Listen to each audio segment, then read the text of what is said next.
The world is an amazing place. Every day it changes. Problem is, until now, you haven't always been there to see it. A lot of people don't get to see the early news, and they think the late news is on too late. But with our primetime news hour on MSNBC, you can see all the day's stories on your schedule.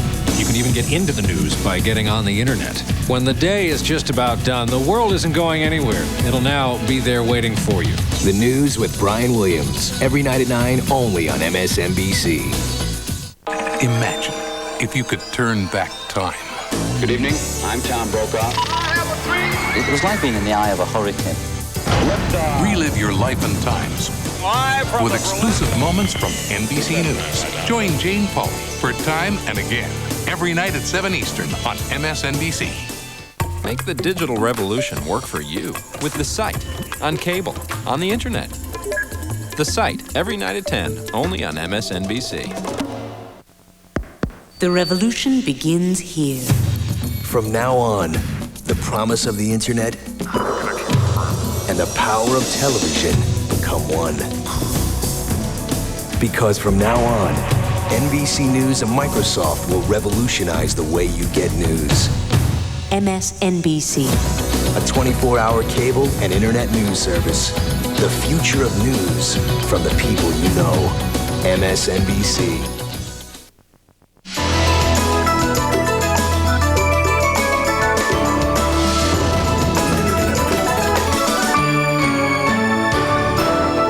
You're connected to MSNBC.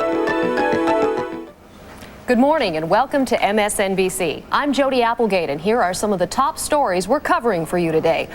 Boris Yeltsin is a no-show for a planned meeting with Vice President Al Gore, and now questions are once again swirling about the Russian leader's health.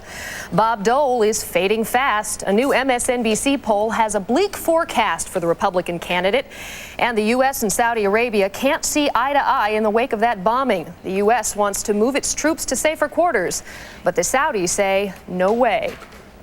Along with those stories, we're making a little news of our own today with the launch of MSNBC. News and information 24 hours a day. Join us here on cable and connect with us at our own website, MSNBC on the internet. You'll find it at msnbc.com. Every day, we'll take the top stories and cover them in depth, bringing you context and perspective using the worldwide resources of NBC News and Microsoft. One of the biggest stories in the coming months, of course, the race for the White House, and that's where we find Tom Brokaw this morning. Tom? Jody, good morning. There is a growing sense of anticipation here at the White House as this campaign steps into ever higher gear with every passing week. The Democrats and the Republicans, of course, next month will hold their national convention. The GOP in San Diego, the Democrats will be in Chicago. President Clinton spent this weekend with his family at Camp David, but he is coming back to the White House this morning because he has what we think is a very important appointment tonight at 8 o'clock on MSNBC. The debut of Internight. That's our primetime interview program, and I'll be going one-on-one with the president. We'll have a lot to talk to him about, including that meeting today that did not occur in Moscow between Vice President Al Gore and Boris Yeltsin, the president of Russia. Or is he? We'll be asking the president about that, and we'll be asking questions that have been submitted to as well on the Microsoft network on MSNBC.com. Thousands of queries over the weekend. By the way, Internight will occur every night during the week at 8 o'clock. I'll be joined by a distinguished list of colleagues, Bob Costas and Katie Couric and Bryant Gumbel, Bill Moyers, and Ed Gordon, all of them on Internight. So we'll have a lot to talk about tonight on MSNBC at 8, on MSNBC, on Internight, and then, of course, I'll see you from here tonight as well on NBC Nightly News. So, Jody, we're off to a fast start. All right, Tom, I hope you have time for those thousands of questions. Thank you very much. Of course, another major story that we're going to be covering this summer is the Olympics. And to tell us more about that now, today's Katie Couric and Matt Lauer. Good morning, Katie and Matt. Hi, Jody. Good morning. I want you to know that Matt and I are extremely jealous, and we're going to demand a cappuccino machine in our next contract, Jody. But ours is going to work. It's going to be hooked up. pretty exciting. Anyway, as you mentioned, Jody, we're going to be headed to Atlanta this week. The Today Show will be live in Atlanta for 2.5 weeks beginning Wednesday. The opening ceremonies, of course, are on Friday. They will be held here at Atlanta's brand new Olympic Stadium. You're looking at a live picture of that right now. That's also where some of the key events of the games will take place, especially track and field. And today, by the way, is official check-in day at the Olympic Village. Thousands of athletes will converge here beginning this morning. Of course, the Olympics are about more than just sports. Politics, security, even the southern summer heat could well become part of this story, and that's something Matt and I are watching very closely. In fact, I'm starting to schwitz just thinking about it. No, Matt. baby powder is the key. I bought a big tub of it, and I'm going to be handing it out for all of us. You, Bryant, everybody, Al, we can all use it. Sounds like a also, good idea. Traffic is going to be a concern. People are curious about how this is going to be congested in downtown Atlanta, how you're going to get from one venue to the other anyway. We're going to talk about all those stories and a lot more from Atlanta throughout the games. MSNBC will be your source for Olympic news throughout the entire day. And MSNBC on the internet will make the coverage interactive, providing a goldmine of resources for Olympic Games and Olympic news. Jody? Thanks, Matt. Thanks, Katie. Whether it's politics, the Olympics, or any of the stories we're following, will also provide historical perspective, something made easier by the 250,000 hours of material in the NBC News archives. Throughout the day, we'll show you some of the best of NBC News over the years, and every night at 7 Eastern Time, we'll bring it all together on Time and Again with Jane Pauley. Jane?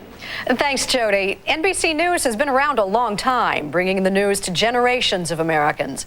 On Time and Again, we'll share some of the most compelling television of the past 50 years, exploring the living history within the NBC News archives.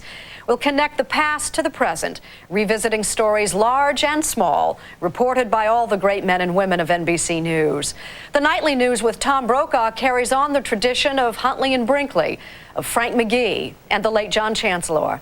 Today, alumni include Dave Garroway, Frank Blair, Jim Hartz, and Barbara Walters. I recall spending some time there myself. Time and Again launches tonight with the story of Apollo 11, the giant leap for mankind 27 years ago this week. NBC News coverage as it happened, much of it unseen for more than a quarter of a century. Jody? Thank you, Jane. Bringing all the day's developments into focus every night at 9 here on MSNBC, The News with Brian Williams. Brian? Jody, it has been a dream around here, around NBC News and the other networks, I might add, for a long time to have a full hour in prime time to present the news. That dream is upon us tonight in almost 12 hours. Among the stories we're following for tonight's premiere program, that rash of black church burnings across the South. We'll look at how one Texas town is working out to put out the fires, literally, of hate about both black and white. We also want to let you know you can find more on that story on our webpage. This is the way it's going to work. We'll have specific information about individual churches, for example, the status of each investigation, all part of MSNBC on the internet. Jody? Thank you, Brian. One of the ongoing stories that we're covering at MSNBC is the communications revolution, new technology, new media, all with a profound effect on everyday life. Every night at 10 Eastern Time, The Site will bring you the latest. Here's Soledad O'Brien with more. Hi, Jody. Tell Katie and Matt that if they want to borrow my cappuccino machine, I'd love to have them borrow it if they ever come out to San Francisco. Okay. And the digital revolution is changing the way we live and work. And for 1 hour every night, the site will examine the impact of technology on our lives. In addition to covering the latest industry news every night, we'll talk to the leaders who are making it all happen. Tonight, we'll tell you the inside story of hacker Kevin Mitnick, and you'll meet the first real-time computer-generated cyber journalist. Reach us on the World Wide Web at thesite.msnbc.com 24 hours a day for more information, complete transcripts of interviews, and to tell us what you think. Jody? Thank you, Soledad. As we've seen this morning, getting connected also means exploring MSNBC on the internet at msnbc.com. NBC News and Microsoft are partners in this venture. In fact, right now you're looking live at the MSNBC newsroom at Microsoft headquarters in Redmond, Washington. MSNBC will tap Microsoft's internet resources to bring added dimension to the day's news coverage. All the programs we've talked about this morning, as well as the programs of NBC News, provide additional services on MSNBC on the internet. Ways to talk back, get more information, to explore sights and sounds, as well as links to related stories. It's all about covering the news, and to that end, here's this morning's top story. Russian President Boris Yeltsin has postponed a meeting scheduled for today with Vice President Al Gore, fueling speculation about his health. Aides say Yeltsin is well but on vacation and will meet with Gore tomorrow. NBC's Jim Maseda is in Moscow this morning with the latest. Jim? Good morning, Jody. Well, I can only add that we're all excited here out of Moscow to be a part of this first broadcast by MSNBC. As you mentioned, eyebrows and questions were raised once again concerning Boris Yeltsin's health. The Russian president's sudden change of plans caught visiting U.S. Vice President Al Gore off guard. Leading a high-powered U.S. delegation to discuss nuts and bolts issues on the economy, defense, and health, Gore was all smiles when he met with Russia's #2 man, Prime Minister Viktor Chernomyrdin. But just an hour earlier, a scheduled meeting with Yeltsin was called off. I learned this morning that it would be postponed until tomorrow. Chernomyrdin weighed in, saying that Yeltsin's health was normal, that he was just recovering from an exhaustive presidential campaign. Later, Yeltsin's spokesman said the president had begun a 2-week vacation and warned not to read anything into the change of plans. There's no basis for panicking. He's simply tired, really tired. But he'll be resting and meeting Gore here at a sanatorium outside Moscow, where Yeltsin was hospitalized for a heart condition twice in the past year. That's likely to raise yet further questions about Yeltsin's health and his ability to govern. Besides congratulating Yeltsin on his recent re-election, Gore, it is said, is also carrying a stern message of U.S. disapproval of Russia's latest offensive in Chechnya, the breakaway republic. Dozens of Chechen civilians have been killed or wounded in recent days, despite a peace treaty Yeltsin signed with Chechen rebel leaders. Both sides blame the other for the violence, but what is clear, Yeltsin's failed to keep his campaign pledge to end the war. Earlier, Gore made public Washington's displeasure. We believe that it is the right thing for both parties to return to the ceasefire. Meanwhile, Moscow remains on high alert after 2 bus bombs last week, leaving 8 Muscovites in serious condition. No one has yet claimed responsibility for the attacks, but Moscow authorities suspect Chechen involvement.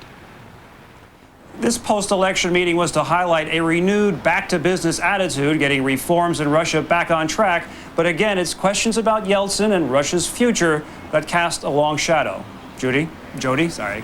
That's okay, Jim. So will Vice President Gore just wait around indefinitely, or is he not going to wait for Mr. Yeltsin? He doesn't have to wait, Jody. There is now a confirmation that that meeting will take place tomorrow. But again, this meeting will take place at a sanatorium. One doesn't expect Boris Yeltsin to greet the U.S. Vice President in his PJs.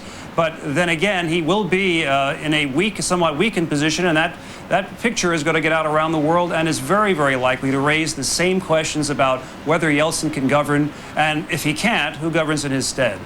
All right, Jim Maseda joining us live from Moscow this morning. Thank you very much. It's time now to take a look at what else is making news in the world this morning. For that, we go to Laurie Stokes. Laurie? Thank you, Jody.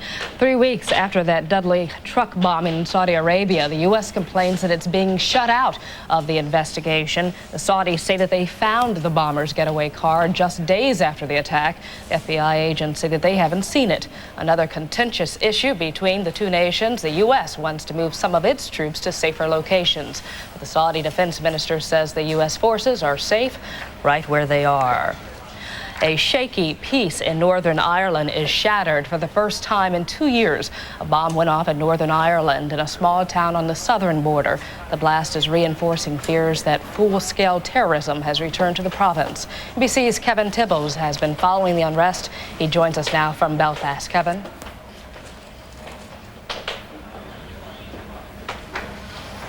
Bombs thrown at a police station. Many people here in Belfast are saying it's almost too quiet.